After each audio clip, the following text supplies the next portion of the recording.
0, 1.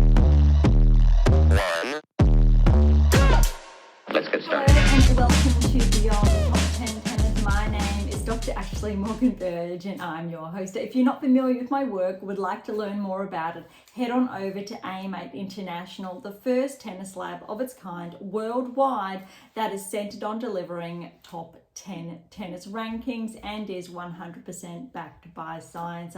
I'm the author of 13 books behind multiple theories and have been an elite coach for over 19 years, having worked with athletes around the world, Europe, the United States, through Australia. I'm also the world's leading authority in this space with my research, coupled with my extensive coaching background, being responsible for landmark findings to deliver the next generation of play.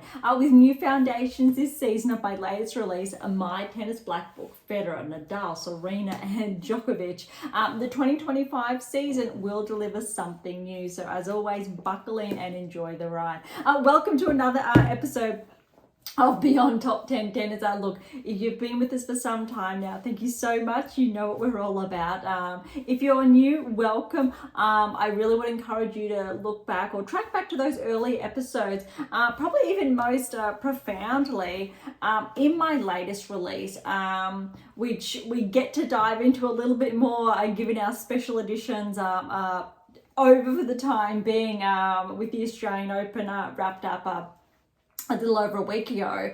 My Tennis Black Book will guide you through really those initial I'll say 50 to 70 episodes, not all intermittent there, in conjunction with some of my earlier releases, which you'll see there. So for those of you who have not, or who are not up to speed, who have not read every single release, and there's a lot there, that's why I was so excited, and I still am, to share more about this one with you and why it was built. I did share more of it towards the end of last year, probably around, I'll say, September, October-ish.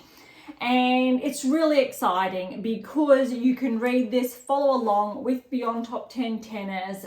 You've got your different blocks. It's down or broken down into 48 weeks. And there is an accompanying journal or workbook that can or is designed to be used in conjunction with your black book, and that will be out, and I can't believe we're already here. That will be out this quarter, so I'll say within the next 2 months. So get a head start in your hands on this one, and then you'll be primed to follow along with this next release. Oh my goodness, I know. And you then will be able to use them in conjunction with one another as it's intended and designed. This one should stay with you on the fly, I'll say. And the one that will come is something to keep, say, by your bedside, to really be more in depth with those notes, because I'm sure, as each and every one of you can appreciate, I didn't want to overdo this. I didn't want it to end up hugely massive, so you wouldn't really want to take it with you, pop it in your tennis bag for the players out there. So it was more easy to take around. It's not too big. I'll say it's a standard size read. That said, the one that will come out, it'll be of a similar size, and I realized it would be too much. So this one times 2, most of us don't really want to lug that around, and I put myself in your shoes, all the players, even coaches out there and parents, and I want it to be a little bit more lightweight, versatile, easy to get around. So the next one in conjunction with this will be a very similar size, but they are independent to be used together. So we'll talk more about that, I think, in the weeks ahead, but please do. You'll see the chart work there. You'll have to rewind or freeze to look into that. So it is smaller to be able to share it in my Tennis Black Book. And so what will be released in the, I'll say the next 2 months, will be those charts exclusively. So it's a journal / workbook that you can write through. and use my black book to pen down those initial notes, those initial thoughts. Probably there's only room for, say, 1 sentence maximum, really only probably 20 words max in each box, depending how small you can print. Whereas this next release, journal workbook, will allow you to share even more notes and use it essentially together, but to give yourself that room. And yes, I am spinballing, sharing just off the fly here, because again, this one only came out, well, can you believe, I think it's been 6 weeks roughly, maybe it's at 6-7 week, oh my goodness, I'm just looking at the time/date, and it's gone very, very quickly because we had the Australian Open, the Australian Summer of Tennis, and really today's episode is the first that we really get to kick off post the Australian Open and diving into the 2025 season. We've had, look, WTA Tours here, so as always an ATP is there, so back to, I'll say, normal, again, past obviously our special editions. And we will have rankings to go over. I will leave them last. We'll do WTA first, ATP second, and rankings at the end of each block.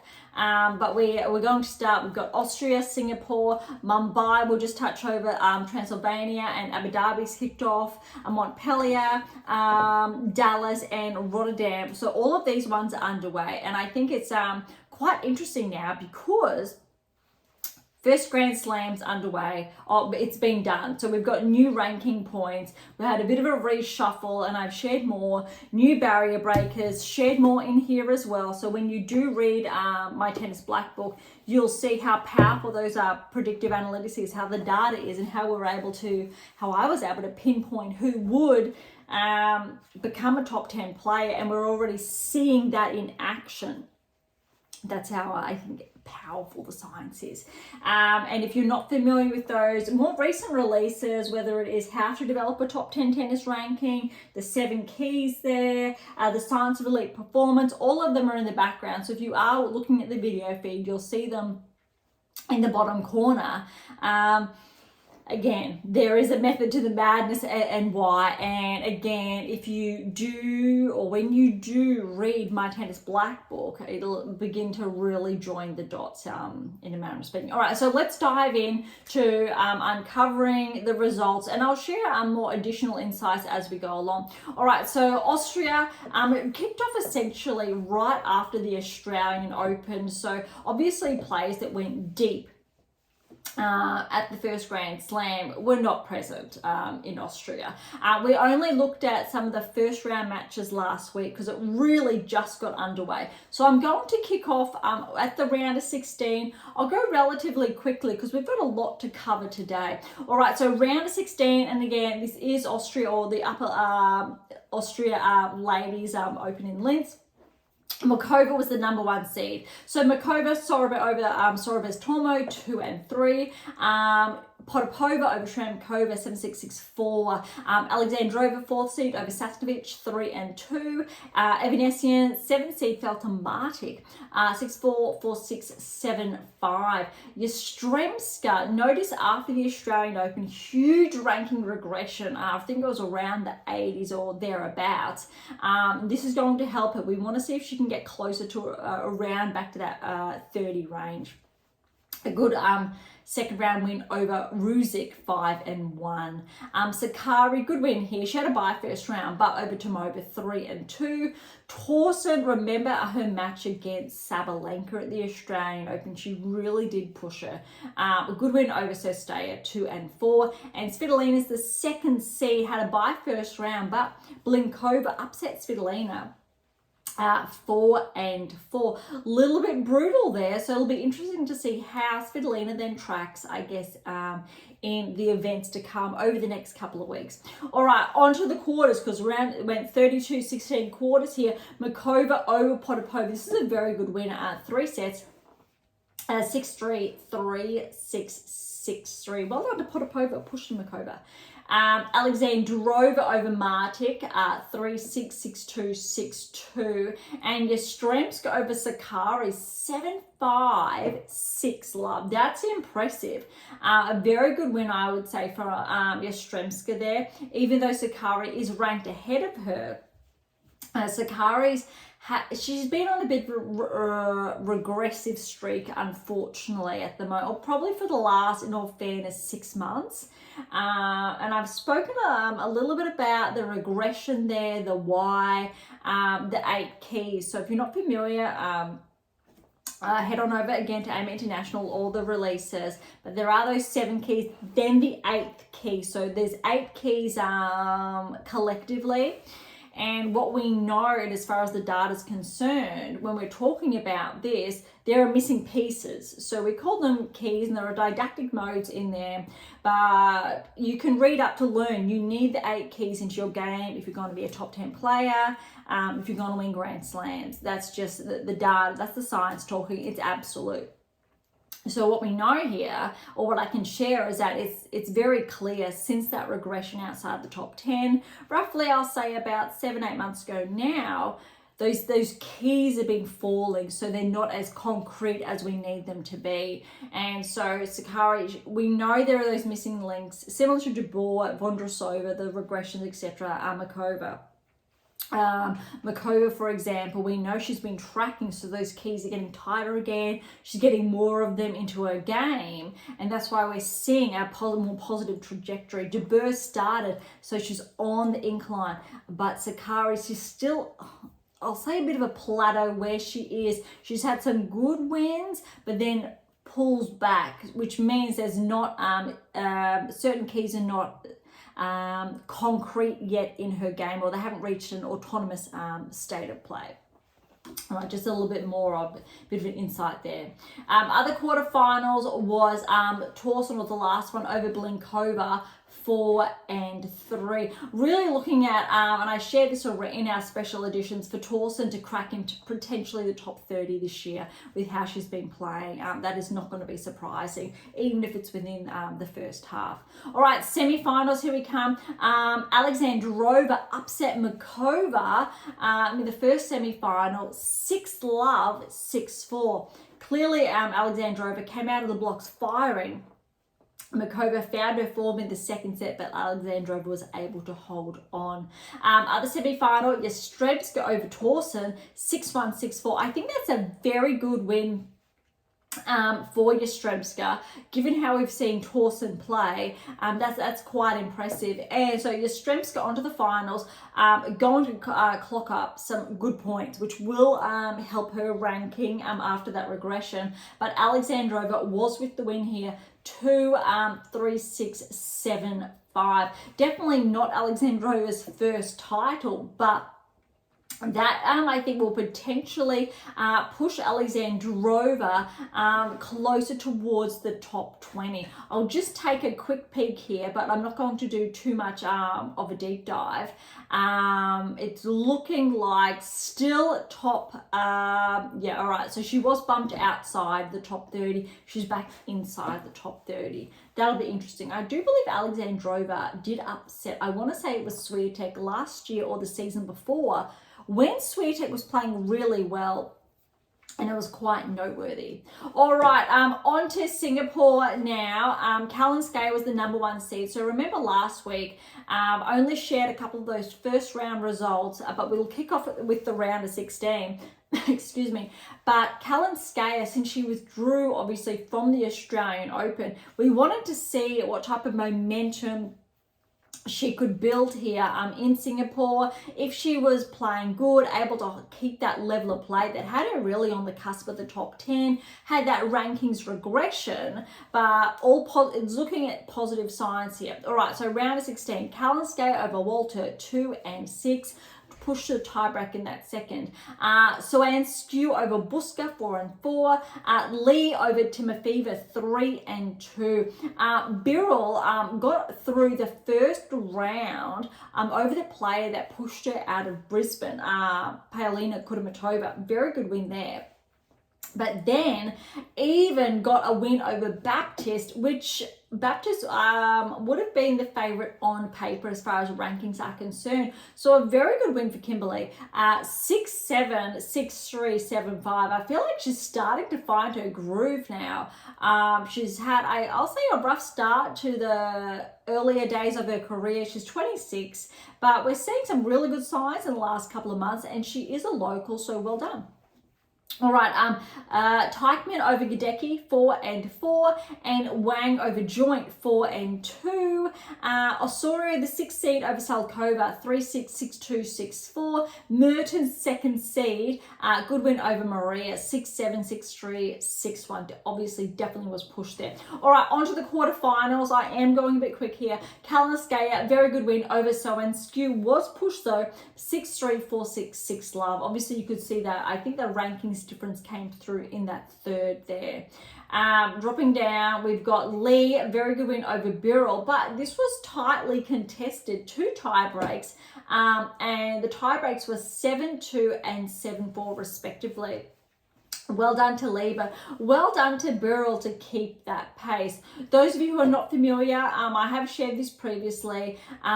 Kimberly's parents run a centre, or a tennis centre on the Gold Coast, and many years ago when I was just starting to coach, her dad took me under his wing initially when I was doing my very baseline qualifications. So when I was around that 19 years of age, it's been some time ago now. Obviously a lot has happened over those years. They're still running their centre on the Gold Coast. So they are locals, which is really nice to see. And I remember coaching Kimberly when she was very young, in those very early days, through her junior lessons. So it's very lovely to see her starting to do well with the rankings. Only cracked into the top 100, I think, just prior to the Australian Open, and now I believe she's on an all-time ranking high, but we'll get to that later. All right, end of the quarterfinals, we have Wang over Teichmann, 6-7, 7-6, 6-4, and the other one is Mertens. Good win over Osorio, the 6th seed there, 4-2. Which brings us to the semi-finals. So we've got Kalinskaya and Lee. Interestingly, though, Lee, she did win the 2nd set in a tie-break. So 7-6, 7-2. Was that 1-love in the second, and Kalinskaya retired. So look, on paper, Kalinskaya was the number 1 seed, was able to make it to the semi-finals, but did have to retire.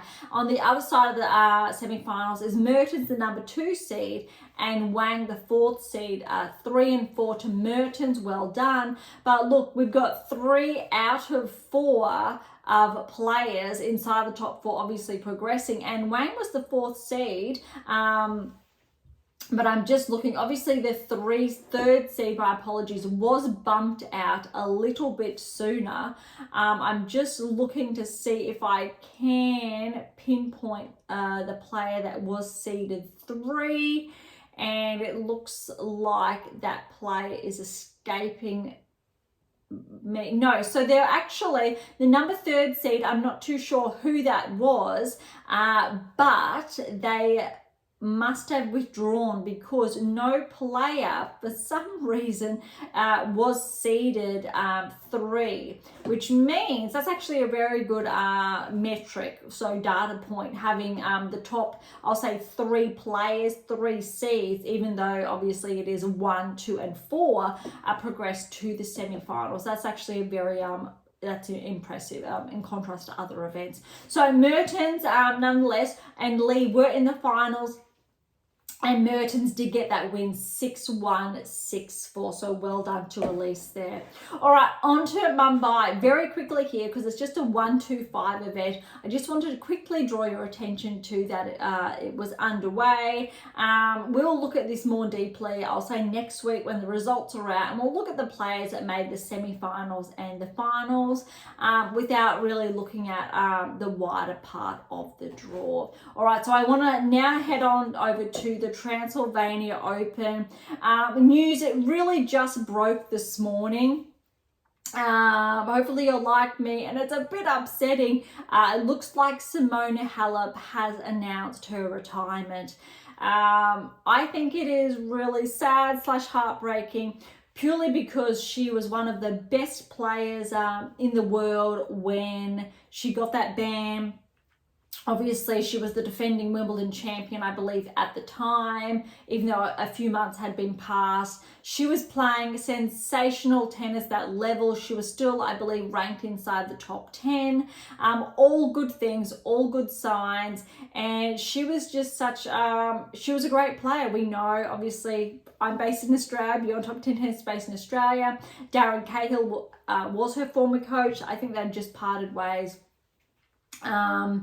And things, he's obviously with Serena now. Unfortunately, Serena's former coach started coaching Halep, and it all went, I'll say, south from there. And you've heard me share around the time when this happened. It was very unfortunate that the coach was not penalised how Halep was. And I think, long story short, it's just very disheartening that I think she got to such a high level, was not able to play other elite level players in competition. So training is very different to obviously active play. And her game suffered a lot, I think, from that, irrespective of what she was able to maintain from, I'll say, that physical standpoint or performative standpoint.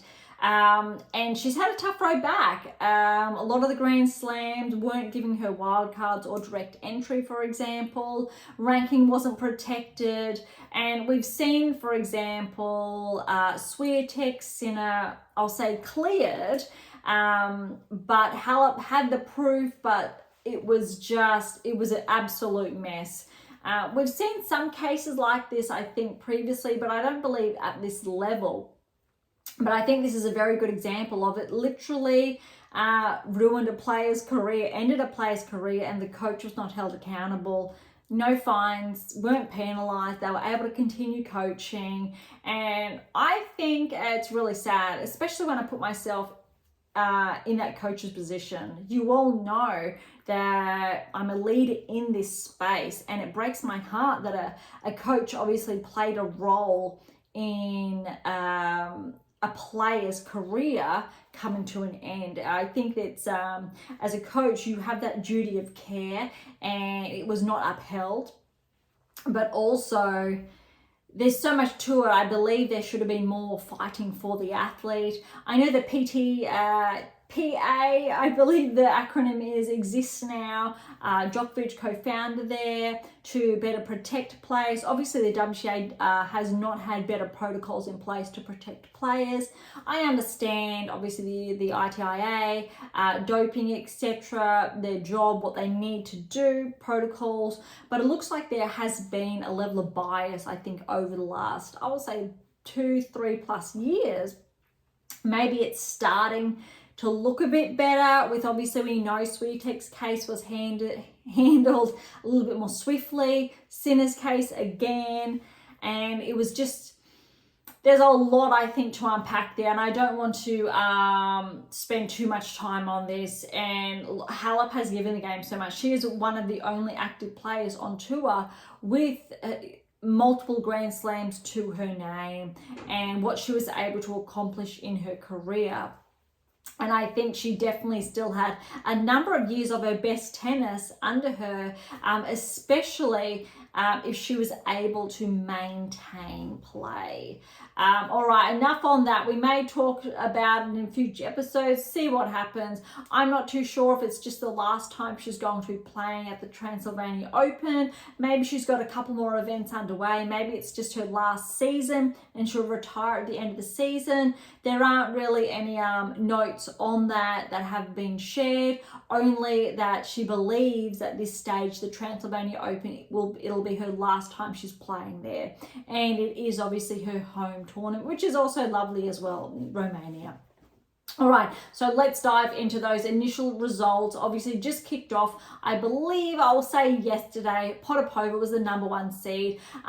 Good win over Graber, 4-0, and this is a 500, I do believe. Gulbik over Rus, 7-5, 4-6, 7-6. This tiebreak, though, was 12-10.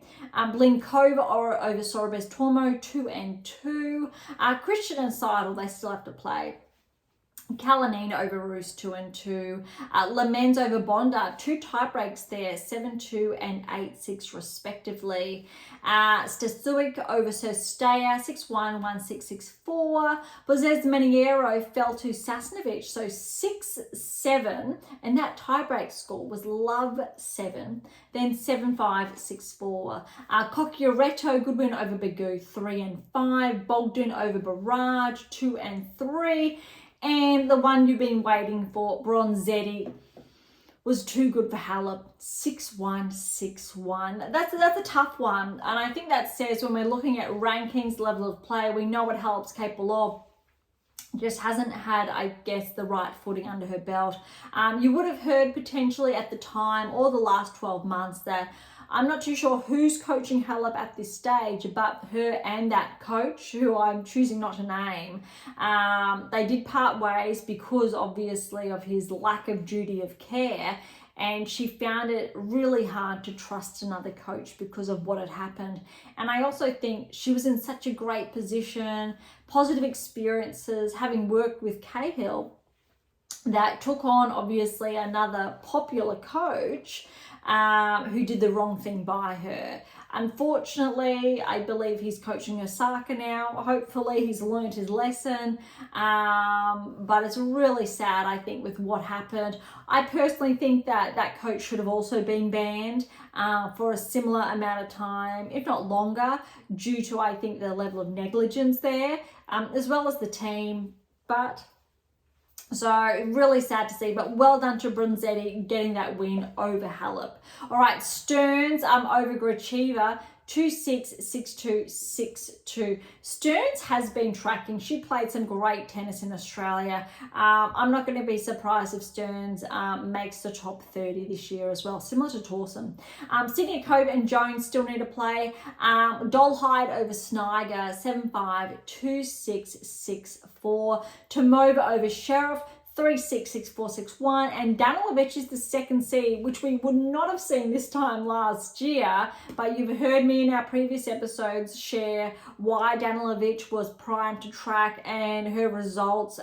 And remember, I think it was her match against Badosa in Australia, but she had a good first round win over Parks, 3-3. So only first round matches. So similar to this week with the with say Austria and Singapore, we'll kick off round of 16 next week. All right, the one I've been looking forward to because it is I want to say it's a 500, but something's telling me it's an 1,000. But I do believe it is a 500 event. Just double checking, yes, it is a 500 event. It is Abu Dhabi. So we know it's a big one. And around Rybakina is the defending champion, has those points obviously to defend. And so she is the number 1 seed. And I was very curious to see if she was going to play because I believe if she wants to hold on to that top 5 ranking, she's going to need to get close at least to defend those points. So that's going to be actually one to watch, because especially if I'm looking at the points a little bit closely here, if she does not, she may, I'll say, be bumped back to around, I'll say 6 or 7. Not too bad, but probably would better correlate with her current level of play. All right, so we'll head on here. Number 1 seed is Rybakina and Badosa is the second seed. Probably would have liked to see more top 10 players here, but I'll say, look, Kazatkina's here, Pavlyuchenkova is in the draw, so I'll say a pretty good field for a 500 event. That said, granted that Swiatek and Sabalenka are so close in the rankings now, and we'll talk about that shortly. This is going to be really interesting, and all the rest of February will be very interesting when we're looking at the 1000s just around the corner, because there's a high likelihood that we will potentially see a new number one, or Swiatek will get number one, or Sabalenka will get inroads. But again, we'll talk about that shortly. All right, Rybakina, first round bye. Volnyet's got a win over Cartel 3-6, 6-4, 6-4. So Volnyet will play Rybakina in the round of 16. It's a 32 draw. All right, Sonobi over 1, 4, and 3. Jabeur, a very, very good win over Ostapenko, who's the 7th seed, 7-6, 7-4, 7-5. This type of win I'm seeing from Jabeur, and how she played in Australia, even though it didn't track, still I believe made it to the 3rd round from memory. Very good, as in she's playing enough tennis on Ziers that I'm thinking at this rate she's very close to bumping back into the top 30, potentially the top 20 by the time Roland Garros rolls around. All right, Putinceva's 4th seed by 1st round. She will play Vondrousova next, who got a very good win over Raducanu 1st round. This could have gone either way, but I think this is, granted how I'll say Raducanu played in Australia, irrespective of Swiatek playing sensationally against Raducanu. Very good win over for Vondrousova, because prior to that, or Swiatek's win over Raducanu, she was playing some amazing tennis. So Vondrousova with this win is very similar to Jabeur, to say potentially we will see her bumped inside the top 20, maybe Roland Garros or Wimbledon, if she's able to maintain that level. Very curious how she plays against Putintseva in the round of 16. All right, Bencic over Shramkova 6-2, 3-6, 6-1. I think if Bencic continues this rate, similar to how she played in Australia, top 20, here we come. It's a bit ironic that after her performance in Australia, it didn't, I don't believe it bumped her inside the top 100. Coming back from maternity leave, definitely should have had a protected ranking, and it's a bit upsetting that that's not the case, that her ranking is bumped all the way back. I think it was in the 200s. Belinda definitely deserves, especially she proved how she played in Australia, top 30 at the very minimum. She will play Kudermetova next. Kudermetova got a very good win over Samsonova, 5th seed, 5-7, 6-1, 7-6, 7-5 in that tiebreak. Samsonova, she played really good tennis. I believe it was in Brisbane, Adelaide, one of the two. Also in Melbourne, so and at the Australian Open. But remember, Kudermetova, so Veronica here, how she tracked at the Australian Open. I believe she made the round of 16, could have been the quarters from memory. Very impressive. I believe I do have it just to the side here. So those of you who are watching the video feed, you'll remember this blue book, because I'm very curious to see. And we do have, no, so I'm thinking she made the round of 16 in Australia. Or I'll say it's thereabouts. Yes, so she did play, and Svitolina got that win over her. So it is just to the side there. But that's going to be really interesting, because Bencic, we know how she tracked and performed as well. And that I think is going to be very exciting. Definitely probably a quarterfinal, but it is a round of 16. All right, Fernandez, good win over Uchijama, but very close. 2 tie breaks, 7-3 and 7-0 there. She'll play Sun in the round of 16, who got a good win over Garcia, 1 and 3. Again, after I think Lulu, her Sun's performance at Wimbledon, we haven't really seen her track since. I'm really looking for more, and that's, I think, a very good start, a very good win that we're seeing there. All right, Kruger over Kessler, 6-3, 6-7, 6-3. We'll play Kazatkina next, who had a bye 1st round.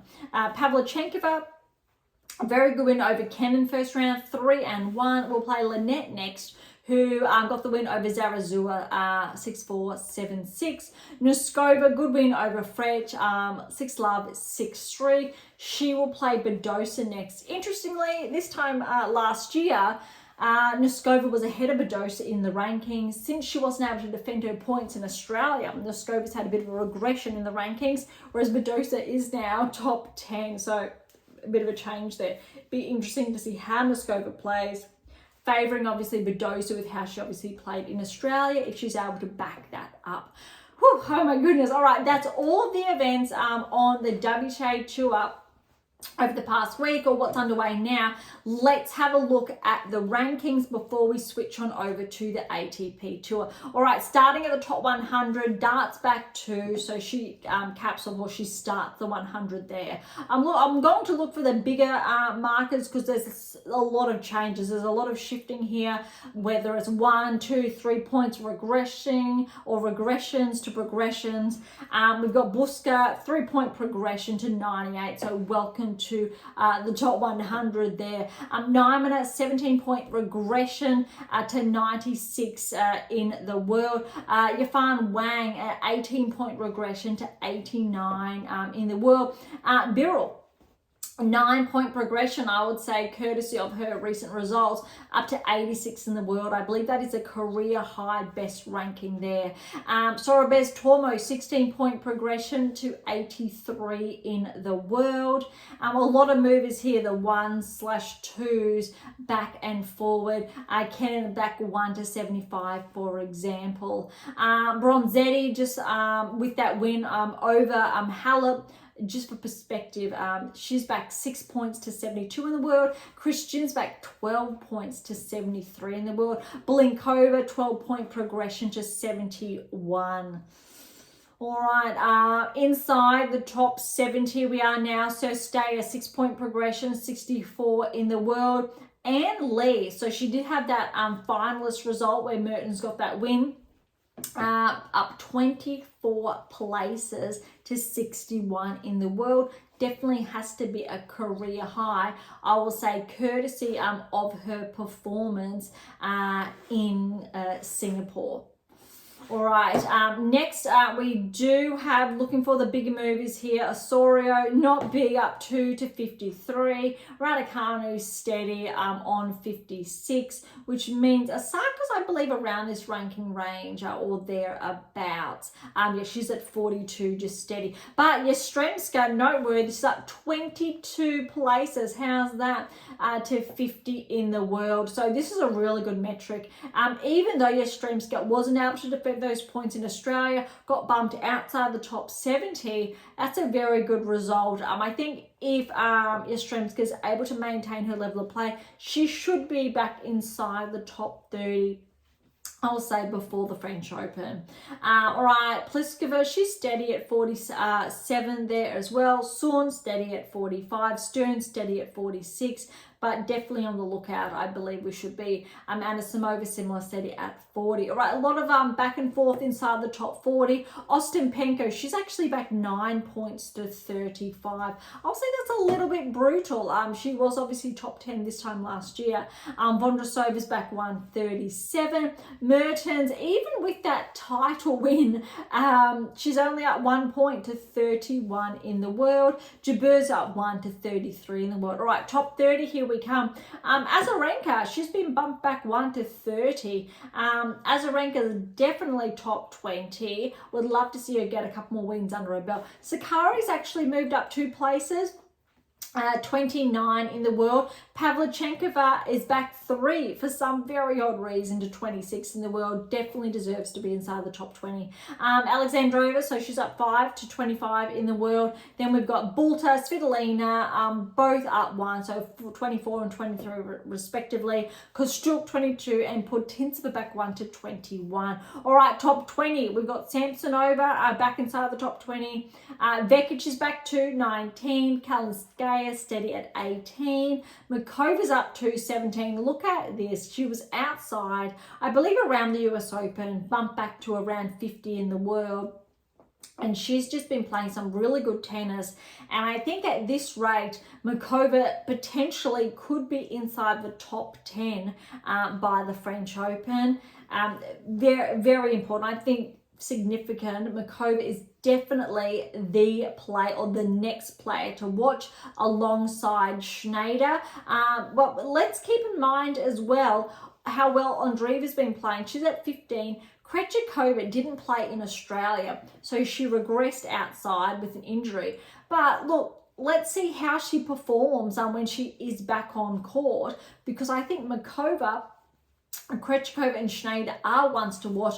Collins, Kazatkina have been bumped outside the top 10, but let's also see how they're performing. There's a bit more competition on the WTA Tour this season opposed to last season, where some players are going to be pushed out. All top 10 players are the same, but I'll tell you what, when we're looking at that 2% that are susceptible to regressing outside the top 10, again, if you're not familiar, that's where the 7 keys, how to develop a top 10 tennis ranking comes in. That explains the core 8% of the top 10 and the 2% of the top 10 that are more susceptible to regress. And when I'm looking at this, you need to even look at the likes of Pegula and Zheng being bumped out, irrespective that they are ranked, I will say, 6 and 8 respectively. When you factor in all other players and how they've been playing, they really, I'll say, are the weaker links, for lack of better wording. We need to obviously make sure Madison maintains her level of play, but even Navarro recently, in all fairness, she's just been inside the top 10 since the later part of last year. So, but how she's been playing, I think she should stay. Badosa has just crept in as well. We know after the Australian Open. But look, Paolini's got a lot of points to defend this season because of those finalist results. But she played some really good tennis aside from, I will say, that third set against Svitolina. That was tough. But I think this season is going to be very interesting. And I did share this in my tennis black book, explaining why the ATP Tour last season was very different to the WTA Tour, and how this season we're going to see a bit of a change, whereas WTA Tour is going to be a little bit more competitive, and ATP Tour is going to have a bit of a change too, with more barrier breakers, similar to the WTA Tour last season. But the level of play has definitely lifted on the WTA Tour, where we're seeing not just the top 10, we're seeing more players outside the top 10 pushing, so knocking on the door to potentially become barrier breakers. And it's really going to, or we're going to see, I think, in the next 1, 2, 3 months, the 8% solidify themselves and more players become more susceptible to regressing. But you've got the players, Kazatkina, maybe Collins, but I'm really going to put Kazatkina there. Schneider, Krejcikova, I'm going to put there. Andreeva maybe, but Makova, I'll round it out with those ones at this stage. Other players that I'm not mentioning does not mean that they don't have a chance, but I would say they may be top 20, but they will be just outside, say, the top 15, 20 to 15, also putting the pressure on. All right, that really rounds out WTA Tour, but before we go, there is less than 200 points, less than 200 points, saying that again, between Swiatek and Sabalenka, which really means when these 1000s roll around inside the next couple of weeks, when we see both of these players in action, we could see them switch, maybe. Noteworthy, however, between Gauff and Swiatek, so 3 and 2, there is just over 2,000 points, which means unless Gauff, or even if Gauff wins both of the 1000s coming up, she will still maintain 3. That's a lot to ask. Between Paolini and Gauff, there is a bit over 1,000 points. Rybakina trails, I'll say, Paolini by roughly that 400 points, thereabouts. And then, look, Pegula, Rybakina, they're very close. There's only about 30 points separating the two. Similar with, Keys Pegula, there's actually a 200-ish point gap there. And then, when we're looking at Zheng Keys, there's over a 600 point, or roughly thereabouts. Navarro and Zheng, less than 300 point gap there. And then obviously Badosa trails Navarro by 200. If any of those players outside, I will say, the top 3 does claim a 1000 event, we will see a new player inside the top 5, without a doubt. However, if one of the players outside the top 10 does win, we will see a new player, say, inside the top 6 to 10, but we won't see them break inside the top 5. That's very less likely. But there's a lot that could unpack within the space of that 4-week period. And let's remember, and then we've got Indian Wells and Miami around the corner in March. So February is jam-packed and so is March. Before there's maybe a little bit, a very small breather, and before you know it, May, June will be around the corner with Roland Garros knocking on the door, which is crazy how quick I think the season's already tracking.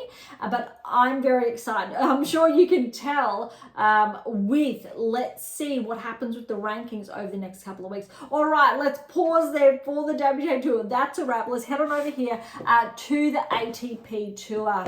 There's a lot actually for us to go over today with the Davis Cup results, but we'll be very quick.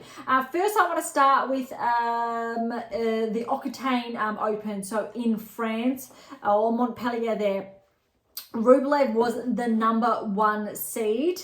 And we really wanted to see how he was performing. Granted that he's just holding on to that top 10 ranking. It hasn't really been tracking, but very good win over Eubanks in the round of 16 after that bye.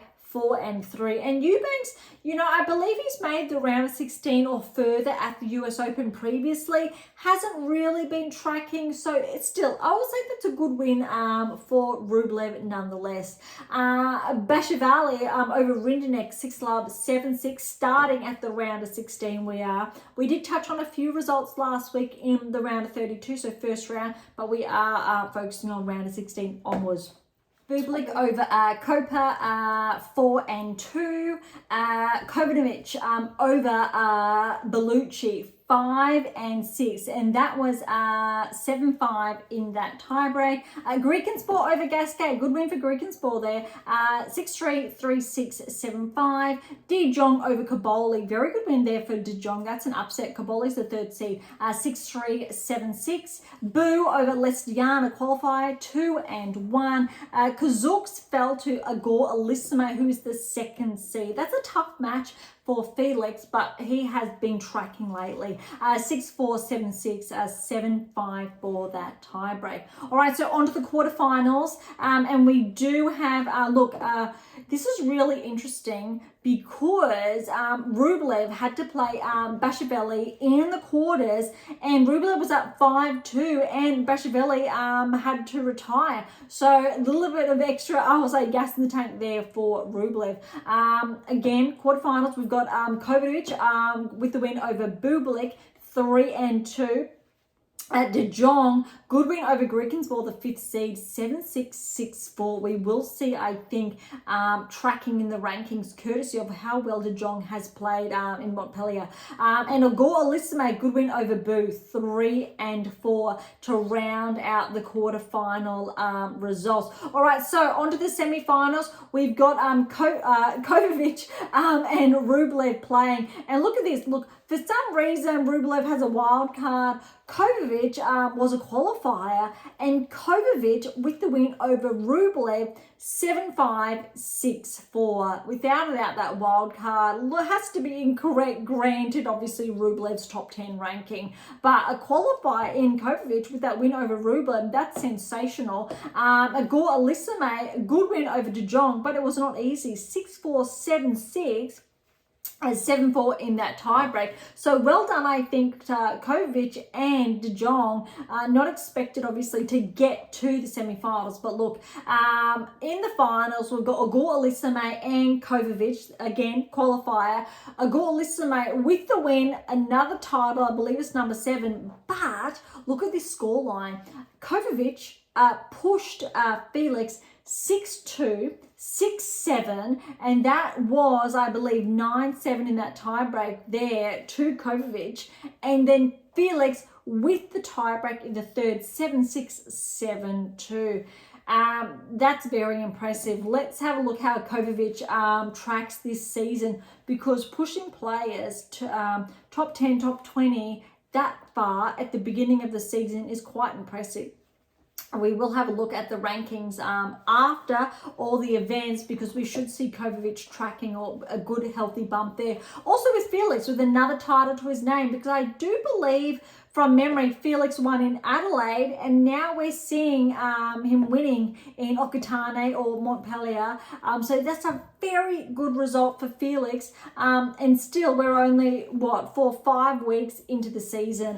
That's a very good result. All right, let's head on over to the Davis Cup. There is a lot of matches to unpack here, so we won't be looking at the doubles for convenience sake, but also because we know the data really looks at singles rankings, competition, how players are tracking from that perspective. We don't necessarily include doubles metrics in key data points. I do like sharing some important ones from time to time, but because there is a lot to get through, we've got 4 or 5 days worth of results here, I'm just going to focus primarily on singles play.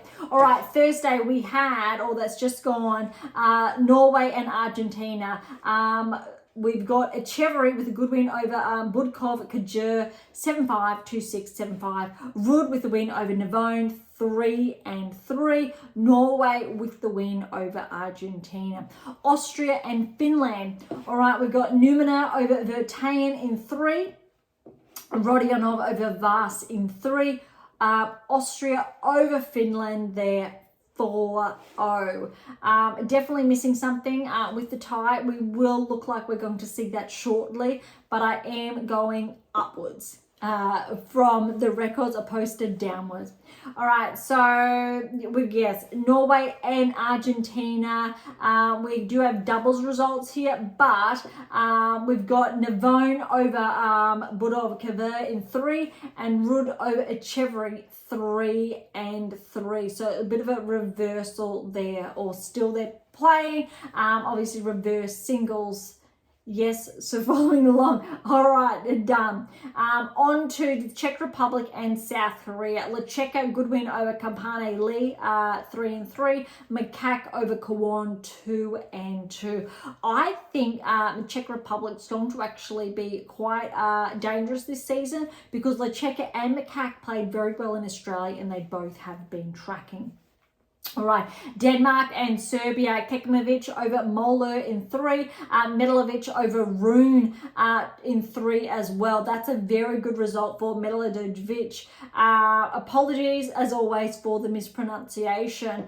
But Rune, look, he was playing well in Australia, has had a bit of regression in the rankings for some odd reason, but we should be seeing him tracking a bit more. I'm putting Rune as a potential barrier breaker this season. Hasn't been inside the top 10 since roughly this time last year, but he's been playing quite well. But he definitely has competition for other barrier breakers this season. Israel and Germany, but the Serbia-Denmark tie went to Denmark 3-2.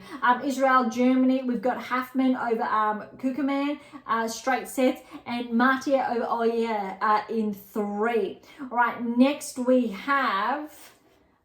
And so no Zverev there for the Davis Cup. All right, understandably resting after Australia. Chinese Taipei and the United States. Garon over Seng, straight sets. Mitchelson over Wu, straight sets. But both those matches were very, very tight. 4-0 to the United States. Japan, Great Britain. Fernley over Nishikori, 3-3. We know how well Fernley played over against Kyrgios, for example, in Australia. Also how well Nishikori's been playing, so that's a very good win, I'd say, for Fernley. Nishioka over Harris, straight sets there. All right, Sweden and Australia. Demonor over Yamur, 5-1. Vukic over Borg, 4-4. Croatia and Slovak Republic. Well, first, Australia was 3-1 in that tie. Croatia, Slovak Republic. Adalovic over Klein, straight sets, and Prismic over Kovalic 2-2. About 12 months ago, Dino, I believe, played Djokovic. I even wrote a piece over on the blog on AM8 International about Prismic's potential progressions. We haven't really seen that over the last 12 months, or not too much, but if Dino can begin to track, he definitely has the capacity to bump inside the top 50. All right, next up we do have Czech Republic and South Korea. That's a doubles win. Czech Republic still 3 over South Korea, also winning the doubles there. Israel and Germany again, bit of a reversal. We've got Shimonov, so the Israeli over Masur in 3 sets, but that third set there was 10-8. I'm thinking it's also a super tie break. Germany did get the doubles win. All right, Japan and Great Britain. Japan 3-2 to Great Britain. That's a very tight one. Nishikori won the reverse singles 2-3. Nishioka got the win then over Fernley 3-7-6 there. Great Britain did get the doubles win over Japan. All right, Denmark and Serbia. So Denmark ended up 3-2 in that tight reversal. Moller over Medvedev in 3. Rune then got his revenge over Kekmanovic 2-4. And then Denmark did win the doubles tie. Austria and Finland. Obviously, we have no theme after his retirement last season. Milcevic over Vars in straight sets. And then Austria did win the doubles over Finland. Chinese Taipei, United States, reversal here. McDonald over Huang 2-3. And then US did get the win in doubles over Chinese Taipei. Croatia, Slovak Republic, Croatia 3-1 their reversal. We've got Gomez over Dodig straight sets, and then we've got Slovak Republic, no, my apologies, we've got Croatia winning the doubles over Slovak Republic. There in straight sets. Canada and Hungary. Obviously, Felix was busy playing in Montpellier. So we've got Fucsovic over Diallo in 3 sets and Marazan over Galanor in 3. So well done, I will say, to Hungary in the singles. But then we got France over Brazil. France winning 4-0. Fils over Saboth Wild 1-4. Humbert over Fonseca 5-3. We know how well Fonseca played in Australia with that win over Rublev, for example. Well done to Fils to get through that. I believe, I'm not too sure, there was a bit of unsportsmanship conduct between the two at the end. A bit disappointing. Looks like Fils, there was a ball that was out, but he didn't call it. Wasn't unsure. Wild knew. Bit of a, but there was also a bit of, I will say, controversy with another one that we haven't gotten to just yet. All right, Switzerland and Spain. Spain 3-1 over Switzerland. Carabella Spain over Kim 4-4. Martinez over Strickler in straight sets there. Sweden and Australia again 3-1 for that tie. Borg got the win over Piers straight sets. Australia did win the doubles over Sweden. Then we got Belgium and Chile. This is the one, there was an unfortunate, I will say, unsportsmanlike conduct. Garin in his match, I think that was a bit sad. I'm not sure which one it was. I think it was Garin over Bloke. Did get the win, but there was a bit of an eye injury. I'm not sure if it's this one or a reversal. Also, I think Berge was a bit there's some unsportsmanlike conduct there as well over Barrios Vera. So Bergs did win the singles. Garin won his singles, both straight sets. Then we got France 4-0 over Brazil. Mapesh Perigard, good win over, I'll say, De Almeida. And France did, however, get the doubles win as well over Brazil. Next we have Canada again and Hungary 3-2 to Hungary there. Diallo over Morazans, the reversal. Fucsovic over Galano, straight sets, and Canada did get the doubles win over Hungary though.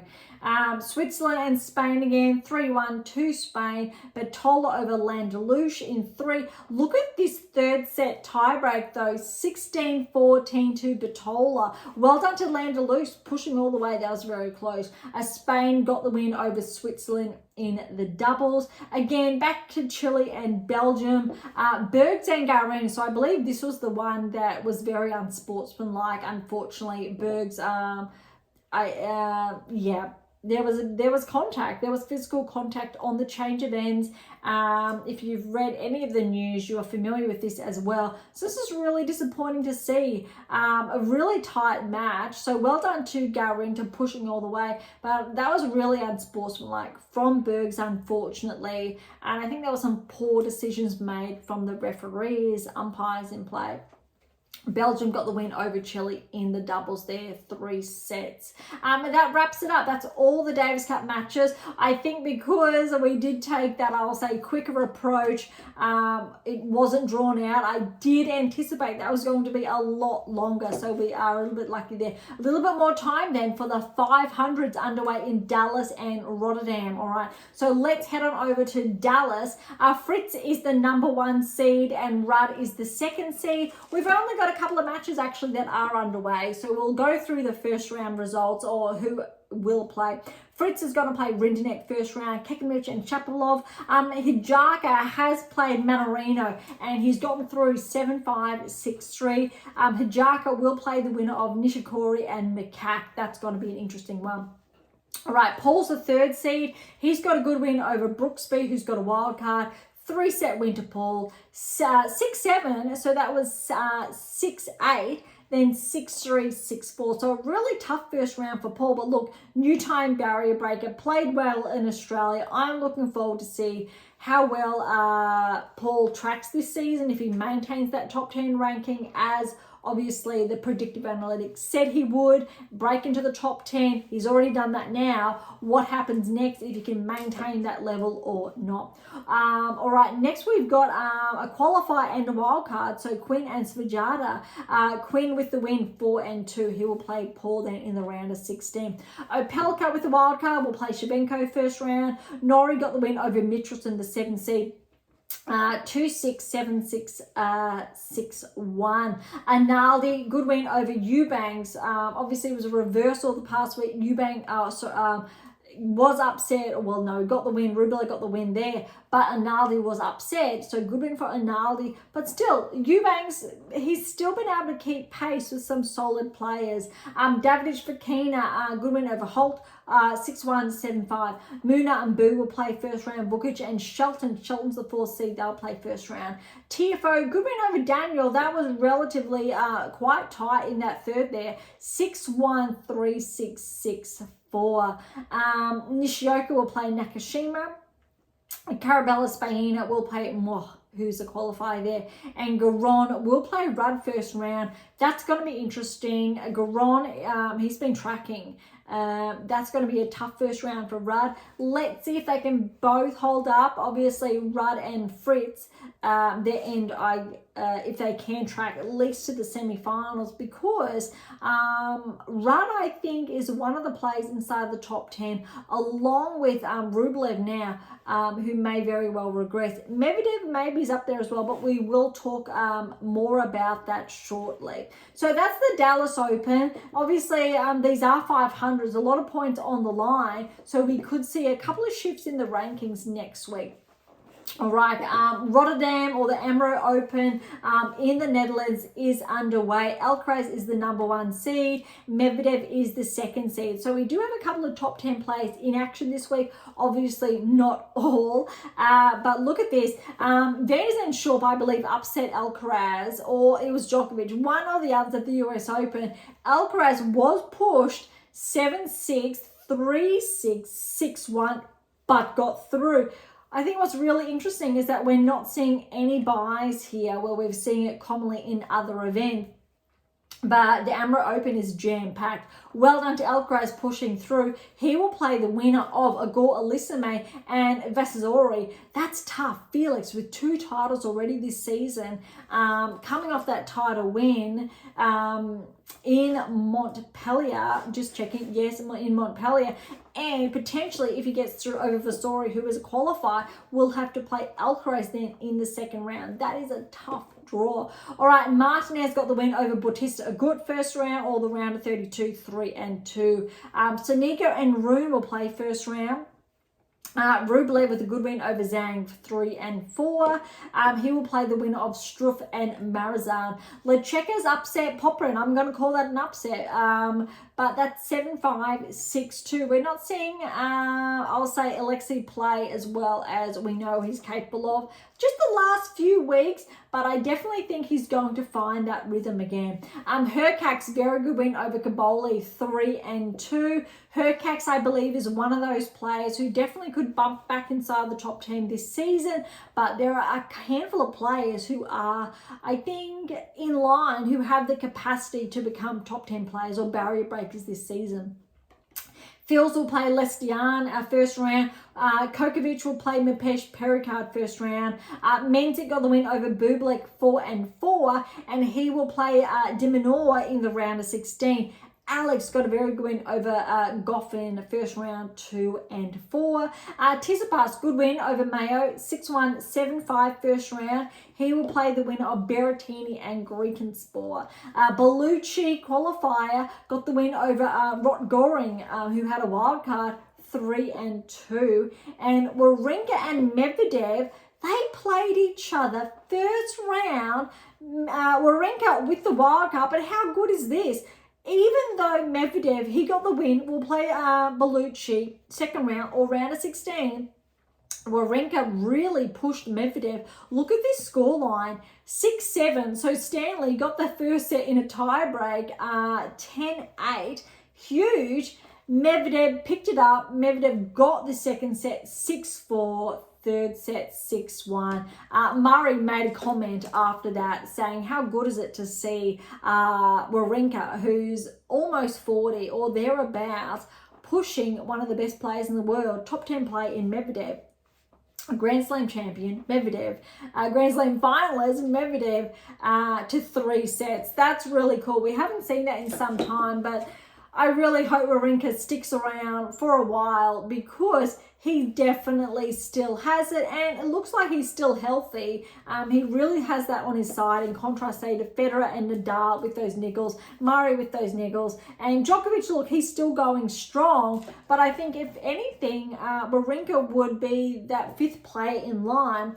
Obviously not as, I'll say, successful as those other 4 in different areas. Obviously not as though as the top 3. There is a very big distinction there. Then Murray.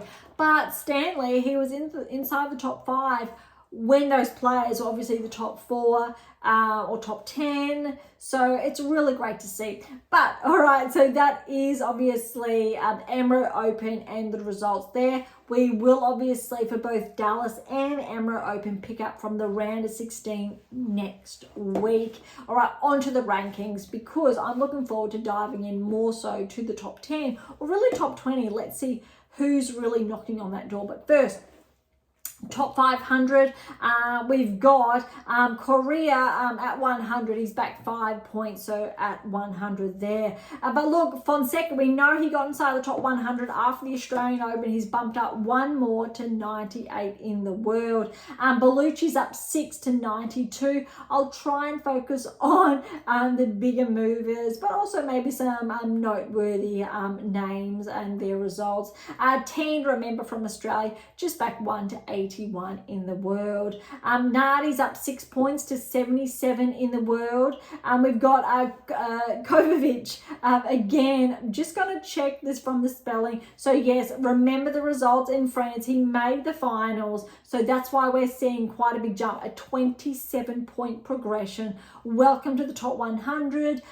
So Djokovic is up 27 places to 75 in the world. That's a very good stat. Right, Nishikori just back 171 in the world. Boo's up 3 to 68 in the world. Not as many movers inside this ranking range as we were seeing, I will say, on the WTA tour, with some progressions and equal regressions. Just ones here, ups and downs. Bublik, 10-point regression, 49 in the world. He didn't say some really, I'll say, kind words. He did not have kind words to say about the likes of Federer and Nadal around the time of the Australian Open. So that is a little bit encouraging. I don't believe Bublik deserves the spotlight after those words, after some of the best players of all time. All right, Menzies just up 147, Navone at 148, really small bumps. Griegensborg's up 3 to 43 in the world. Giron's up 2 to 41, really small in contrast to what we shared on the WTA Tour. Sonigo's just at 134 in the world. Remember how well he played, obviously, in Australia. Inside the top 30 now. So again, we're not seeing as much movement as we saw on the WTA Tour, but also most likely because Davis Cup was underway. A lot of players were out of action playing in the Davis Cup, in all fairness. So interestingly, no movement inside the top 30 to 20 and very minimal movement when we're looking at the top 20. Shelton's up 1 to 13, Tsitsipas is up 1 to 12, Rune's back 2 to 14. We know Rune was playing the Davis Cup, that said. But top 10 is all the same. So we're not seeing any movers. But what it is worthy to note is, again, we have 500s underway. Let's have a look at, I think, the difference, because as far as Dimitrov's concerned, at 11, and Rublev, who's sitting at 10, there is less than 200 points separating those players, less than 100 points separating Dimitrov and Tsitsipas, and again, less than 100 points separating, say, Shelton from Tsitsipas. Also, between Rune and Shelton, there's literally just 10 points between them. And then Humbert, between Humbert, I will say, and Rune, less than 200 points. Really, really close. And very similar, less than 200 between Humbert and Draper. Mazzetti and Draper, there's less than 50 points there. Similar with Tiafoe and Mazzetti. How close is this? Or there's a bit over 100. And only at Phil's are we seeing a bit of a divide, 200-point difference. Just to put into perspective how close a lot of these players inside the top 20 are to the top 10. Drawing focus on the top 10 now. Look, Sinner, I think he's going to drop some points in the next couple of weeks from not playing, but he still has a 3,000-point lead over Zverev. But Zverev and Alcaraz actually are only separated by, I'll say, roughly 1,000 points. If Alcaraz wins this week, he's going to get 500 points. He's going to close that to 600, which means if Alcaraz wins one of the 1,000 events around the corner coming up, he will get back to number 2. If he wins another one, he's still within reach of Sinner. Maybe like last year on the WTA Tour, how Swiatek was leading so far and then Sabalenka caught pace at the very end of the season. That's definitely not within reach for Alcaraz. He definitely could do that by the end of the season. That said, Alcaraz has a lot of points to defend before Sinner. Sinner's defended Australia. He won't have to defend the US Open, obviously, till the end of the year. Alcaraz needs to defend his results, obviously, at the French Open and Wimbledon, just to maintain his hold on that ranking. So that's actually going to be very interesting, whereas Sinner doesn't need to do that till the end of the season. Zverev, he does have to defend those finalist results, how well he played as well. Fritz, he doesn't have to defend his finalist result till the US Open. Rudd, he is at 5. But when you're looking at progressions, how these players, I think, have been tracking, performing, there's definitely a difference, a distinct difference between his level of play and the other top 4 players. Djokovic, I would argue, is even ahead of Rudd's level of play performance. Medvedev, look, he's still there. Let's see how well he tracks this week, especially in, I believe it was Rotterdam that we've just talked about. Being pushed obviously by Wawrinka. But I still think Medvedev might be tracking ahead of Rudd. That's very, very close. But you know who is tracking actually ahead of both of those players? I'm going to say Alex. And I would absolutely love Alex to be bumped inside the top 5. Why not? He's one of the most consistent players over the last 12 months. And I guess one of, because there are, I think, 4 or 5 others or around that benchmark. And interestingly, he is one of the younger players because Alex is 25, Medvedev's 28. We know Djokovic 37, 26 in Rudd. And obviously top 5, you've got Sinner at 23, Zverev's 27, Alcaraz 21, Fritz is 27. So, but that's actually very interesting. Paul's 27, he's at 9, and then Rublev's 27 at 10. Relatively very young, all of these players. When you're looking on the WTA Tour, it's actually very similar. Paolini's interestingly 29, but that's not old in any way, shape or form. Pegula's 30, Key's 29, Rybakina is only 25. I think sometimes we think she's a little bit older. Sabalenka is 26. 27 is Badosa. We got 23s, 22s, Swiatek's 23s. Obviously, Gorf's 20. So a lot of, I'll say, young age ranges. But what's going to be very interesting, I think, over the next couple of weeks are these movers. Look, Alcaraz and Fritz, there's a 2,000 point separation there. I would say Alcaraz is relatively safe. But between Rudd and Fritz, there's roughly 1,000 points. Fritz, I think, really has the capacity to track further. I'm not too sure. I want to see more from Rudd. Djokovic, we know he's out of action for the next 1-2 months, but he should be able to hold on to his top 10 ranking. That should be absolutely okay, because he's got roughly not 1,000 point lead. That's interesting. So less than 1,000 points separating him, even though he's at 6 in the world, from players outside the top 10. So if a player outside, you would need 4 players to trump. So we need obviously to be bounced out, or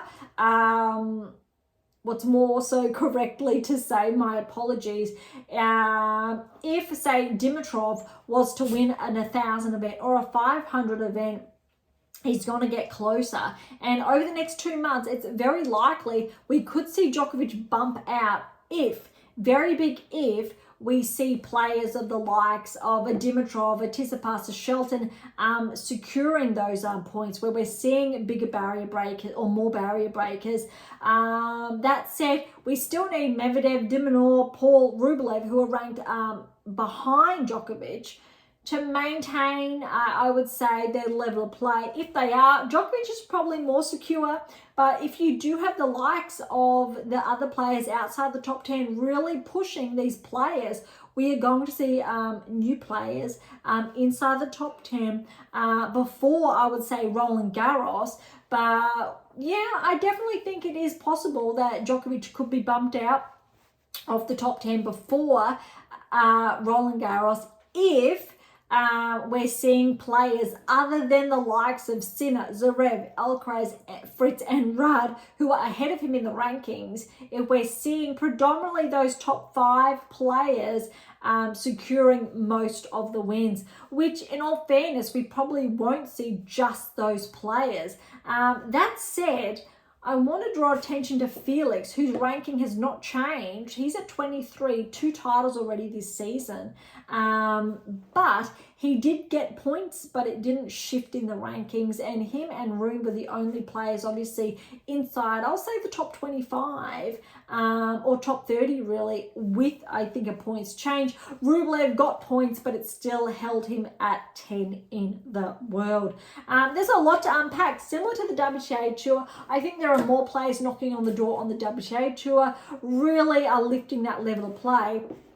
Whereas we're seeing a bit of a change on the ATP Tour happening in a different way, but there are a couple of players knocking on the door, and I think that's because there's a correction. That 2% correction still needs to take place on the ATP Tour, where Rublev more likely is going to be bumped out, and potentially I'm going to say Medvedev or Rudd could be. Let's see what happens with Paul, but Dimitrov, we know he's been there, and Tsitsipas, maybe, and Shelton. I think we could see Shelton and Rune back, or Shelton as a first-time barrier breaker. All three players inside the top 14 have been inside the top 10. Shelton's just that sole player that has not been noteworthy, and I did actually pinpoint this in my tennis black book. Federer, Nadal, Serena, Djokovic, that Draper and Mazzetti are on the heels. I believe I may or may not have put Phil's in there, that equation as well, but definitely we're going to see a change. No, all right, that's all for today's episode. There's a lot we can get into about the rankings. We'll hold off till next week. I'm quite excited, I'm sure you can tell, with I think what's in store over the next couple of weeks. So thank you so much for listening. To grab a copy of my new release, my tennis black book, Federer, Nadal, Serena, Djokovic, Navigate and Plan Towards a Top 10 Ranking, head on over to AM8 International or Amazon, so irrespective where you are based in the world. For any comments or questions, head to AM8 or Topic Thread, or leave comments directly on YouTube or Spotify. To interact with Beyond Top 10 Tennis, catch up on our blogs, or to sign up to my newsletter. All links are in the episode notes, as well as how to access Pink Octopus books or Topic Thread and or Spruik. All right, if you enjoyed today's episode, please subscribe, like, share, and all of the above. Beyond Top Tennis exists for you, so please consider sharing us near and far. And if you're serious about heading towards a top 10 ranking, or want to know what you're missing to secure that maiden Grand Slam or more, don't be shy and come and say hi. Okay, on that note, thank you so much for listening. I am so incredibly grateful. I'm your host, Dr. Ashley Morgan Berge, and this is Beyond Top 10 Tennis.